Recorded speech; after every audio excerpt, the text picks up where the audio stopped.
আসসালামু আলাইকুম ভিউয়ার্স, সবাই কেমন আছেন? আশা করছি ভালো আছেন।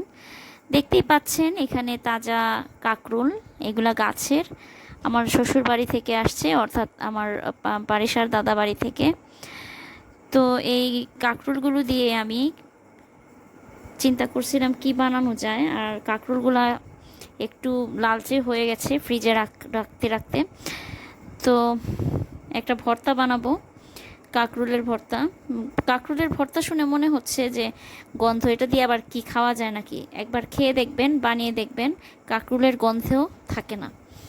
তো এরকমভাবে কাকরুলটাকে নিয়ে নিয়েছি কুচি করে, 3টা কাকরুল নিয়েছি আমি। তারপরে এখানে কড়াই বসিয়ে দিয়েছি। আমি সরিষার তেল ব্যবহার করব, সরিষার তেল দিয়ে দিলাম। এবারে দেব 2টা লাল মরিচ। লাল মরিচটা এখানে লাগবে, আমি যেভাবে বলবো সেভাবে করতে হবে, না হলে কিন্তু কাকরুলের গন্ধ লাগবে, খাওয়া যাবে না ভর্তা। এখন এটাকে একটু উল্টে পাল্টে আমি ভেজে নিব, তারপরে এটাকে নামিয়ে রাখবো একটা সাইডে।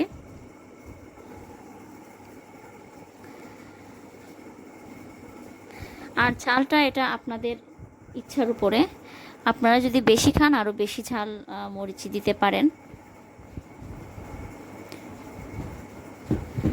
এখন এই মরিচগুলো তুলে রাখবো।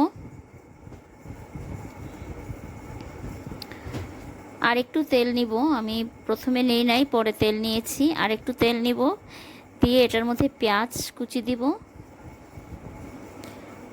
এই যে দেখুন, আমি মানে তেলের পরিমাণটা কম হয়ে গিয়েছিল, এই জন্য আর একটু তেল নিয়ে নিলাম। এখন তেলের মধ্যে এটাকে ভালোভাবে ভেজে নেব, আর অবশ্যই সরিষার তেল। আপনারা চাইলে সয়াবিন তেল দিয়ে এটা এরকমভাবে করে তারপরে একদম সব শেষে সরিষার তেল দিয়ে ভেজে নিতে মানে মাখিয়ে নিতে পারেন। দিয়ে দিয়েছি 3-4 কোয়া রসুন। রসুনটা লাগবে এখানে।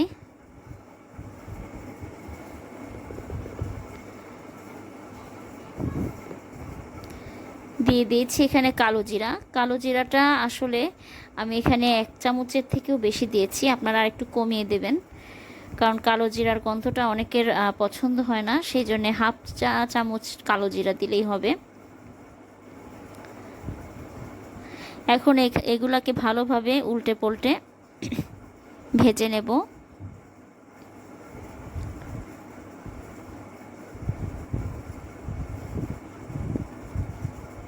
তারপরে এখানে দিয়ে দিব লবণ, স্বাদ মতো লবণ দিচ্ছি, লবণ দিতে হবে। আর এখানে কিছু কাঁচামরিচ কুচি দিয়ে দিচ্ছি। কাঁচামরিচটা লাগবে, কারণ কাঁচামরিচের ফ্লেভার এটাকে আরও মানে সুস্বাদু করবে ভর্তাটাকে।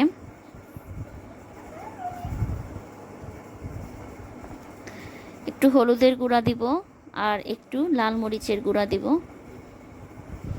এই যে দেখুন, হলুদের গুঁড়া দিয়েছি, এগুলো অল্প পরিমাণে দেওয়া লাগবে। একটু লাল মরিচের গুঁড়ো দিলাম।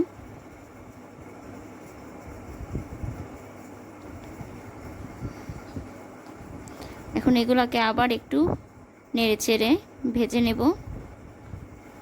তারপরে দিয়েছি একটু জিরার গুঁড়া। এখন কাঁকরুলটাকে ছেড়ে দিলাম, কাঁকরুলটাকে ভেজে নেব।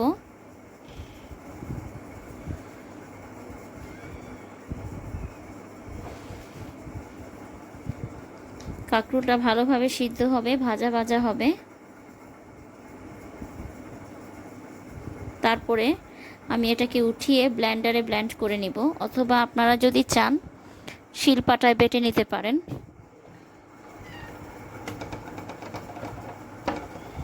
ভিউয়ার্স, এই পর্যায়ে আমি একদম লাস্টে এরকমভাবে লাল মরিচের গুঁড়া দিয়ে দিয়েছি, এটা একদম ওঠানোর আগে।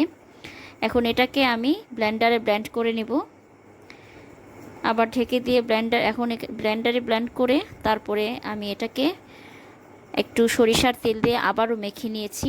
সরিষার তেলটা লাস্টে কিন্তু আবার দিতে হবে, তারপর একটু ধনে পাতা কুচি আর সরিষার তেল দিয়ে মাখিয়ে এরকমভাবে পরিবেশন করেছি।